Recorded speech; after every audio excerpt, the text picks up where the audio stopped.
Xbox discusses the future of consoles and where they fit in with cloud gaming. Activision files for a very interesting patent, plus more, so let's get into it.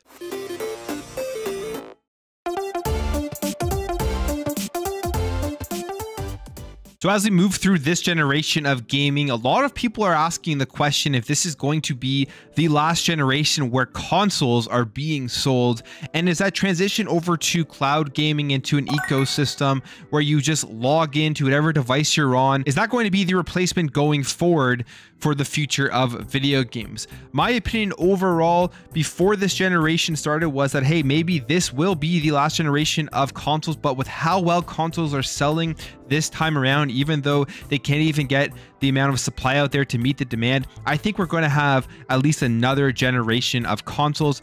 And gamesindustry.biz has an article here talking about this.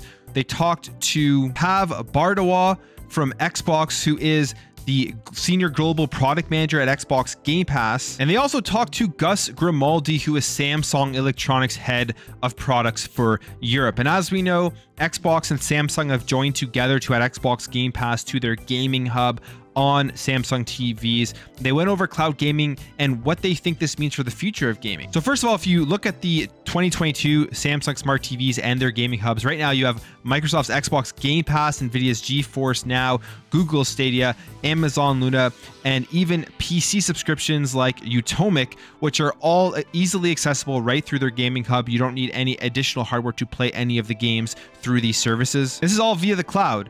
The big thing that this generation is really expanding gaming to more people, especially for people who can easily just pick up their cell phone and access games that way. That's going to be something that really democratizes gaming for pretty much anybody out there if they have a good enough internet connection to be able to play these big, huge AAA games that come out every year. And also, I mean, all of the indie games that are on there. But it's really amazing once you load up a brand new AAA game that just came out and you're playing it on your cell phone and you're seeing the graphics and you're seeing it run well. That's definitely a moment for a lot of people when they first experience it. I think just opens up their mind and blows them away as to where we have come in the technology of video games. And Pav Bardawa commented on all the stuff with cloud gaming and where it is going in terms of the video game market and in terms of Xbox, saying from our side, we know there's 3 billion gamers out there around the world, and we know we are talking to the vast majority of those customers today. For us, cloud gaming opens up our product and our services to customers around the world in different markets. There are different reasons why people don't buy dedicated hardware: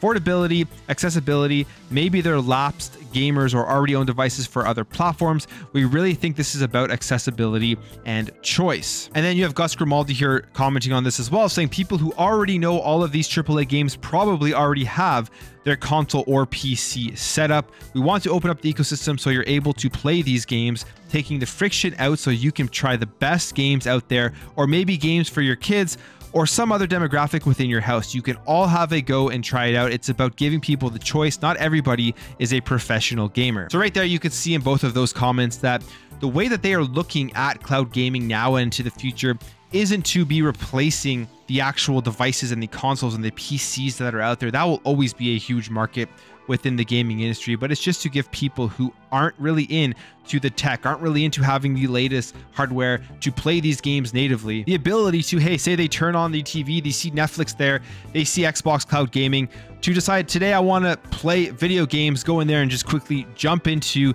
games right away without having to download it or anything like that, and try out games that they would have never tried before if that service wasn't available. Now, when it comes to bringing over Xbox Cloud Gaming specifically to the Samsung TVs and just as a smart TV app, hopefully that will expand out to all smart TVs in the future. The reason why they are bringing it out now, why they hadn't brought it out earlier, is because it just wasn't ready and hadn't met the quality. And Pav Bardawa comments on this, saying they wanted to meet the quality bar that gamers expect of today, which is 1080p, 60 frames per second, and the lowest latency. I would say the 1080p thing is the bare minimum that gamers expect today, especially if you look at what's happening across the gaming industry. Every time a game comes out, it's always looking at that 4K 60 FPS. Does the game meet that? How variable is that frame rate? Is it jumping from 40 to 60 at 4K? Does it have ray tracing? All that type of stuff. That quality bar for the top of the line gaming continues to raise higher and higher. But if you're somebody who isn't looking at that all the time, you just want to jump into games, I would say 1080p 60 frames per second will give you a great experience and keep you coming back to using cloud gaming if it works properly. Any comments on this thing? We had to get the service to that level before we were comfortable with delivering that back out to customers and to new gamers. We had to make sure it was an experience they would want to continue doing, and that's where we feel we are now. And I think that's extremely important when it comes to these services like cloud gaming, is that if you load up cloud gaming, I had this experience a couple of years ago or last year, whenever it was, where I loaded it up on my phone and it was laggy, it was artifacting, it was pixelated, the picture just wasn't great. It was not a very good experience, and I hadn't gone back to cloud gaming.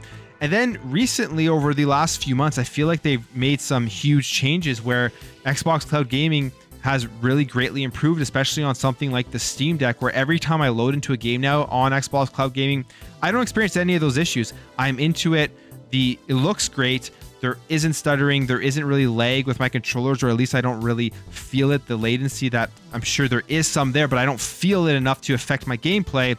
And I keep going back to playing Xbox Cloud Gaming now on my Steam Deck. Now, specifically, they were asked about the console-less future, and Pav Bardwa had this to say: some people are always going to love playing on consoles, having a console in their living room to download and have that experience. I love consoles. This is just another route, another option to open up gaming to other people. It's not that one is a detriment to the other. This is more of a rising tide, and it's a really good place to be in to offer all these different opportunities. There's still PC, and there'll be new form factors that come out in the future. Consoles are beloved, and cloud gaming is just a great alternative. So that's great to hear, because that currently right now today, and hopefully going forward, is Xbox's stance on where they see the future of gaming. They don't plan to get rid of consoles. Now, maybe by the time this generation ends, they look at their numbers, that could all change. I really hope that doesn't change, because I'm somebody for next generation, the generation after that, and the generation after that, I will most likely still be buying the consoles. I much rather, if I have that choice, when I'm sitting at home, play the games natively downloaded on my Xbox, then play through the cloud. And the fact that they see that there's still such a great market for both the consoles and for cloud gaming, I'm optimistic that Xbox will continue to produce the consoles for the console market going forward into the next generation. Now, one of the biggest advantages of cloud gaming that the console doesn't have is the ability to actually just try out games quickly, rather than sit there and wait for them to download for 20, 30 minutes or however long it takes, and then realize you do not like the game. Or if you're just in a crunch, you want to sit down and play games for like 30 or 40 minutes, to be able to jump into cloud gaming, try out a game, play a game for a small amount of time without having to wait for any downloads. And that's a big advantage of cloud gaming, and where it really does corner a part of the market that will gravitate towards the cloud more so than the console. If you're somebody who probably doesn't play too many games, you just kind of sit down every once in a while and play for an hour or so, you're not going to want to have to wait to download all of this stuff. And Pav Bardwa comments on this as well, saying, I'm the sort of person who will find they have half an hour before going out and want to play a game. Do I sit and wait for something to download, or do I jump into the cloud feature? Being able to jump in and play a brand new game that is launched has been amazing, and I can trial it, and if I like it, I'll download it while I go out. It's another layer of accessibility in gaming and how quickly you can jump in and play it. And when you think about the feature of being able to access cloud gaming on something like the Xbox One and the Xbox Series right through your console, it's such a big advantage right now for people who just don't want to sit through those long download times, especially, again, like if it's a game that they play for 5, 10, 15 minutes and realize it's not for them, they waited all that time to download it.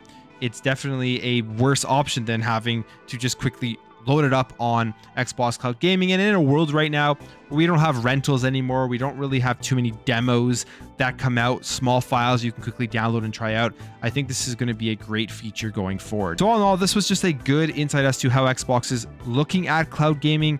It's not a replacement, it's more just an addition to the ecosystem, and this is something they had been pushing right now, and I thought that maybe they would stray away from that in the future as cloud gaming becomes bigger and bigger, and maybe they're going to want to push everybody to cloud gaming. But from the sounds of it, from what we're hearing from Pav, that they are going to continue with consoles going forward, and I'm very, very happy to hear that. All right, jumping over here to a patent that has been filed by Activision.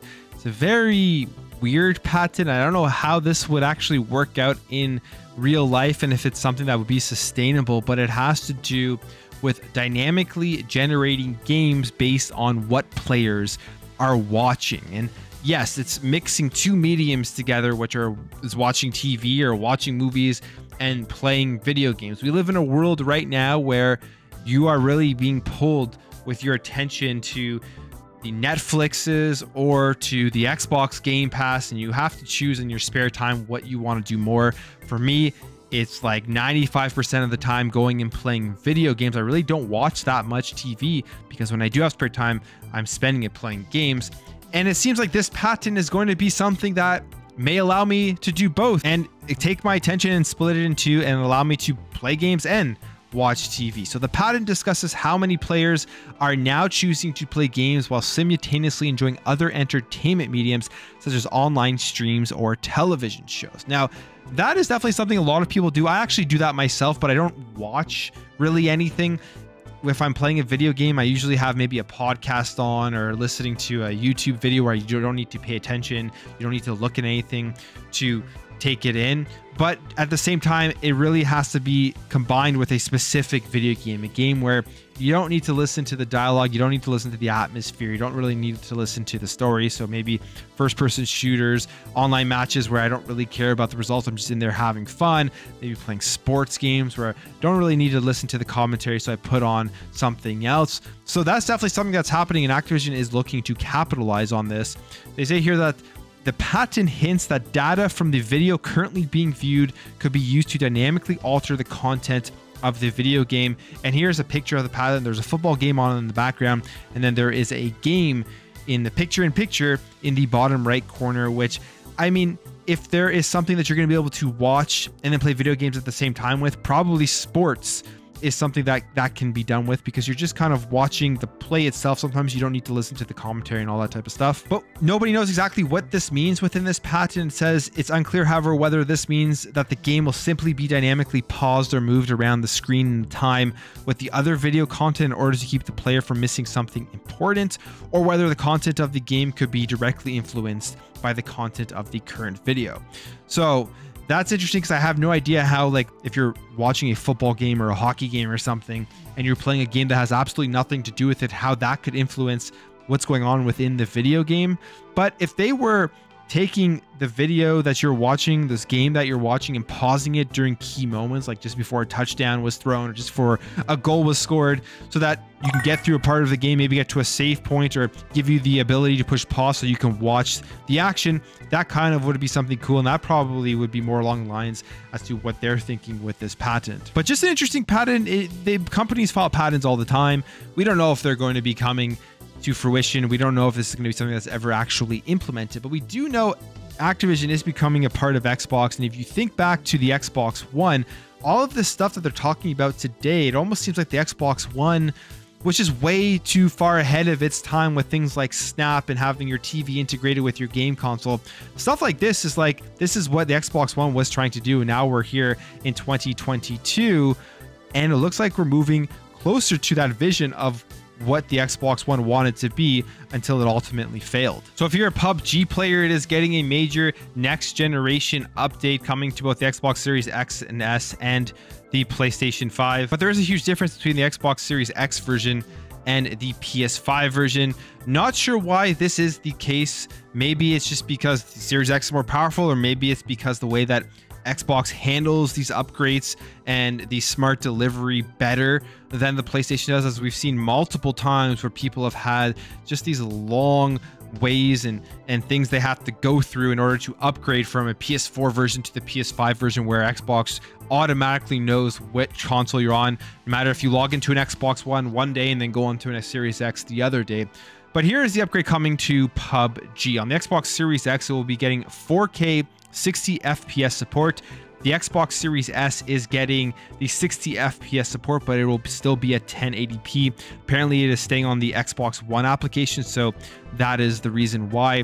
And then the PS5, here's the big gap, is getting 1440p, whereas the Xbox Series X, as I said, has the 4K resolution, meaning there is that big gap between the two versions of the game. So if you're playing PUBG and you're trying to decide where you're going to want to play it on the PS5 or the Xbox Series X. The Xbox Series X is going to have the better version, at least for now, unless the developers step in and try to fix it, add another update to get that up to 4K, or maybe it just can't get to 4K based on the difference between the consoles. So it looks like we have some more Modern Warfare 2 leaks, and this is in terms of modes, perks, kill streaks, and field upgrades. Last week we did see a leak. We saw some of the loading screens for the maps that were going to be in Modern Warfare 2, and obviously aren't confirmed, but these were all data mined from the Warzone mobile files. And there is some more data that has been leaked from those Warzone mobile files. First of all, the multiplayer maps that could be included within this game that we know of right now are Grand Prix, Oilfield, Museum, Dogtown,